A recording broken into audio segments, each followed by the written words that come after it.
पहिले 17-18 वर्षात झालं की लग्न लावून देत होते, 20 वर्ष झालं की लग्न लावून देत होते. पण मात्र आता त्याच मुली 25-25, 30-30 वर्षाच्या होत असल्यामुळं आणि स्वतःचा निर्णय स्वतः घेत असल्यामुळं मग आता पोरीकडचे सुद्धा भाव का आता खात आहेत. आमची पोरगी एवढी शिकलेली आहे, आमची पोरगी दिसायला सुंदर आहे, स्वतः कमावणारा पाहिजे, त्याच्याकडं भली मोठी प्रॉपर्टी पाहिजे, शेती पाहिजे, सरकारी नोकरी पाहिजे. आणि ते आता कष्टाळू, प्रामाणिक, निर्व्यसनी अशा गोष्टी न पाहता फक्त त्याच्याकडं प्रॉपर्टी किती आहे, त्याला सरकारी नोकरी आहे का, तो नेमका किती कमवतो. दुसरीकडं पोरं जास्त शिकत आहेत पण मात्र त्यांना नोकरीच भेटत नसल्यामुळं त्यांची लग्न होत नाही आहेत. कसं आहे माहिती आहे का, आता उन्हाळा सुरू झाला आहे आणि लग्न सराईसुद्धा सुरू झालेली आहे. मग या उन्हाळ्यामध्ये तरी आपलं लग्न व्हावं, आपल्याला नवरी मिळावी आणि आपला सुखाचा संसार व्हावा याची इच्छा अनेक लग्नाळू तरुण आणि पुरुषसुद्धा करत आहेत. मागच्या अनेक वर्षांपासून ज्यांची लग्न झालेली नाहीत त्यांचीसुद्धा यावर्षी होतील अशी आशा अपेक्षा घेऊन अनेक जण मैदानात उतरलेले आहेत या लग्नाच्या. पण मात्र अनेकांची नाते जमत आहेत, पण मात्र अनेकांची नाते अजून जमत नाही आहेत. म्हणजे राज्यामध्ये आणि देशामध्ये तरुणांना, पुरुषांना लग्नासाठी पोरगीसुद्धा मिळत नाही आहे. मग ज्यांच्याकडं पैसा आहे त्यांचं पोरगं चांगलं नाही, ज्यांचं पोरगं चांगलं आहे त्यांच्याकडं पैसा नाही, ज्याला नोकरी आहे त्याच्याकडं घर नाही आणि ज्याच्याकडं घर आहे त्याला नोकरी नाही. अशा पद्धतीची परिस्थिती राज्यामध्ये, देशामध्ये आल्यामुळं आणि आता त्यांनाच लग्नासाठी पोरी मिळत नसल्यामुळं मोठी परेशानी, बेजारी तरुणांची, पुरुषांची होत आहे. म्हणूनच आता अनेकांवर अशी वेळ आली आहे की ते म्हणत आहेत आम्ही हुंडा देतो, आम्ही पैसा देतो, पण आम्हाला पोरगी द्या अशी म्हणायची वेळ नवरदेवाकडच्यांकडं आलेली आहे. नेमकी ही वेळ कशामुळं आली, काय आली हेच आपलं सविस्तर या व्हिडिओमध्ये बघायचं. पण जर तुम्ही अजूनही आपलं चॅनल सबस्क्राईब केलं नसेल तर लगेचच करून घ्या आणि बाजूला असणाऱ्या बेल नोटिफिकेशनलासुद्धा ऑन करायला विसरू नका. कसं आहे माहिती आहे का, हा काळ संपूर्ण काही सहजासहजी बदललेला नाही.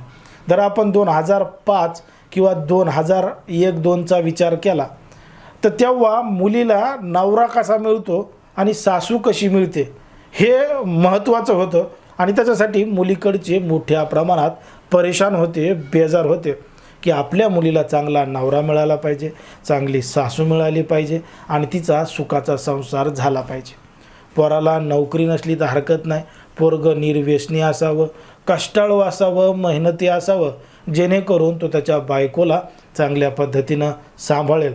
असंच पोरीकडच्यांना वाटत होतं की पोरगं चांगलं काम करतं आहे, मेहनत करतं आहे, ठीक आहे, थोडीफार शेती आहे, शेती नाही आहे, या सगळ्या गोष्टींचा विचार करत नव्हते.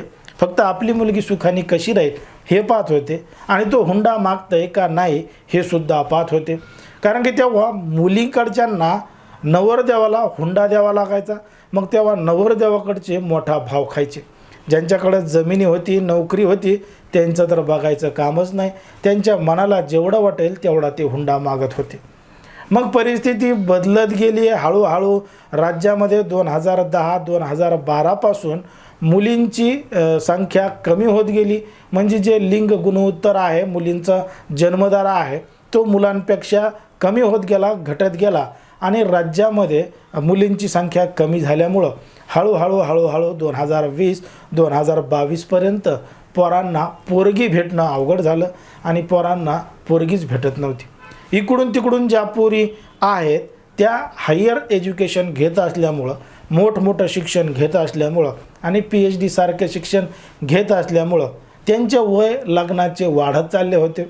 पहिले 17-18 वर्षात झालं की लग्न लावून देत होते, 20 वर्ष झालं की लग्न लावून देत होते. पण मात्र आता त्याच मुली 25-25, 30-30 वर्षाच्या होत असल्यामुळं आणि स्वतःचा निर्णय स्वतः घेत असल्यामुळं आता ज्या मुलींना जे मुलं पसंत आहेत त्याच त्यांच्यासोबत लग्न करत आहेत. म्हणून जे उरलेले तरुण आहेत, पोरं आहेत ते आता लग्नासाठी बेजार झालेले आहेत. मग आता पोरीकडचे सुद्धा भाव का आता खात आहेत. आमची पोरगी एवढी शिकलेली आहे, आमची पोरगी दिसायला सुंदर आहे, मग ती तिच्या मनानेच निर्णय घेईल, नाहीतर मग ती आमच्या मनाने जरी निर्णय घेत असेल तरीसुद्धा आम्हाला नोकरीवालाच मुलगा पाहिजे, स्वतः कमावणारा पाहिजे, त्याच्याकडं भली मोठी प्रॉपर्टी पाहिजे, शेती पाहिजे, सरकारी नोकरी पाहिजे, अशा वेगवेगळ्या अटी ठेवत आहेत. म्हणूनसुद्धा तरुणांच्या आता मोठ्या प्रमाणात परेशानी होत आहेत.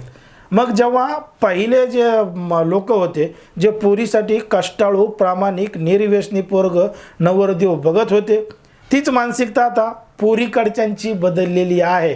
आणि ते आता कष्टाळू, प्रामाणिक, निर्व्यसनी अशा गोष्टी न पाहता फक्त त्याच्याकडं प्रॉपर्टी किती आहे, त्याला सरकारी नोकरी आहे का, तो नेमका किती कमवतो, तो एकटा पुण्यामध्ये, मुंबईमध्ये किंवा एखाद्या मोठ्या शहरामध्ये राहतो का, त्याच्या आजूबाजूला दुसरं कोणी नाही का, या सगळ्या गोष्टी पाहून मुली द्यायचा विचार करतायत आणि मुलीसुद्धा त्याच पद्धतीनं विचार करतायत. दुसरीकडं पोरं जास्त शिकत आहेत, पण मात्र त्यांना नोकरीच भेटत नसल्यामुळं त्यांची लग्न होत नाही आहेत. अशा पद्धतीचं आपल्याला एकंदरीत हे सगळे प्रकार बघायला मिळत आहेत. पण मात्र ज्या पद्धतीनं मुली आता स्वतःचा निर्णय स्वतः घेत आहेत, हे काळानुसार बदलत आहेत. त्याच पद्धतीनं मुलांनीसुद्धा या अगोदर जास्त भाव खाल्ला होता, आता मुलींचा भाव खाण्याचा वेळ आहे असं सुद्धा काही जण म्हणतात.